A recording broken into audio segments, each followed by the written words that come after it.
Alors, ce qui m'intéresse ce matin, c'est que vous travaillez en ce moment sur le virus. Je travaille, mais pas forcément au labo, puisque on travaille sur ordinateur avec un collègue, et puis c'est tout. On n'a pas d'expérience, on peut dire, mais l'expérience vient de la maladie elle-même, de toutes les mesures qui sont faites actuellement dans les laboratoires sur les patients. Et vous êtes arrivé à certaines conclusions. Alors, nous sommes arrivés à la conclusion qu'effectivement, il y avait eu une manipulation au sujet de ce virus. C'est-à-dire?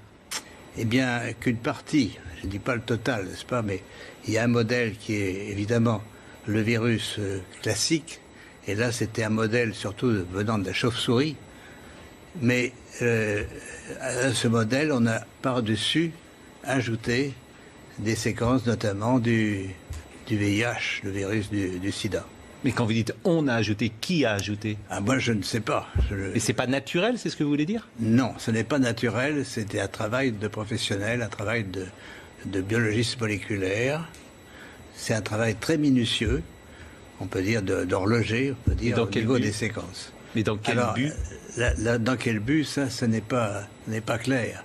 Moi, j'expose, si vous voulez, mon travail, c'est d'exposer les faits, c'est tout. Je n'accuse personne, je ne sais pas qui a fait ça et pourquoi.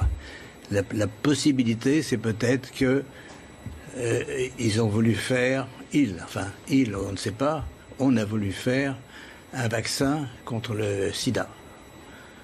Donc on a pris des petites séquences du virus et on les a installées dans la séquence plus grande du coronavirus. Alors, je suis pas sûr de comprendre tout ce que vous dites. C'est-à-dire que dans ce virus, il y a une part de VIH? Voilà, c'est ça. Le matériel génétique du virus, c'est un long ruban d'ARN, n'est-ce pas? Comme de l'ADN, mais c'est de l'ARN. Et dans ce long ruban, à une certaine place, on a fixé des séquences petites de VIH. Mais ces séquences petites ne sont pas petites pour ne rien vouloir dire. Elles ont la possibilité de modifier, par exemple, ce qu'on appelle des sites antigéniques. C'est-à-dire, si on veut faire un vaccin, on peut très bien modifier la protéine qui est exposée pour le vaccin par une petite séquence venant d'un autre virus. Mais vous êtes certain de ça? Parce qu'on a dit que le bruit a couru, que c'était d'une origine humaine, finalement. Et ça a été ensuite réfuté par la plupart des autorités scientifiques, quand même. Il y a quand même une volonté d'étouffement, si vous voulez. Les travaux, nous ne sommes pas les premiers. Un groupe de chercheurs indiens, très, très renommés, avait publié la même chose.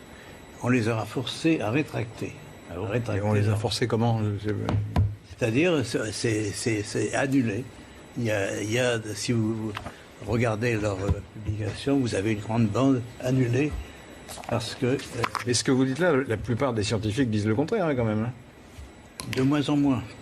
De moins en moins. Si vous voulez, ceci est arrivé c'est au début de cette année et on voit de plus en plus de travaux qui suggèrent, mais moi je suis, on peut dire, hors d'âge.